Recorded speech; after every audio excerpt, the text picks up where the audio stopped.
Hello दोस्तों, मैं आपका भाई कृष्णा। तो दोस्तों आज बात करने वाले हैं खेसारी लाल यादव के बारे में। तो आप लोगों को मैं बता दूं, खेसारी लाल यादव के सच्चे फ़ैन हैं तो प्लीज़ हमारे चैनल को सब्सक्राइब कर लें। तो आज इसी टॉपिक पे बात करने वाले हैं खेसारी लाल यादव के शूटिंग के बारे में।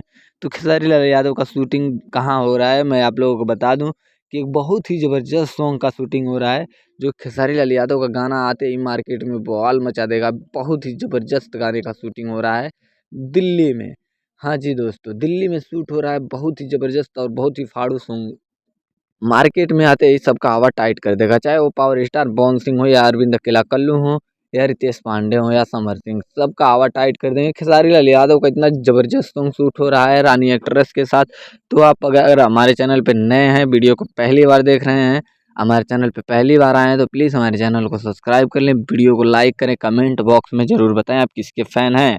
भोजपुरी के किसी भी स्टार के बारे में आप तक खबर आसानी से पहुँचता रहे, इसलिए हमारे चैनल को सब्सक्राइब कर लें, वीडियो को लाइक करें, कमेंट बॉक्स में ज़रूर बता देना आप खेसारी लाल यादव या फिर पावर स्टार पवन सिंह के फ़ैन हैं। आप जिसके भी फ़ैन हैं, हमारे चैनल से जुड़े रहिए। मैं हर एक स्टार के बारे में खबर आप तक आसानी से पहुँचाता रहूँगा। धन्यवाद दोस्तों।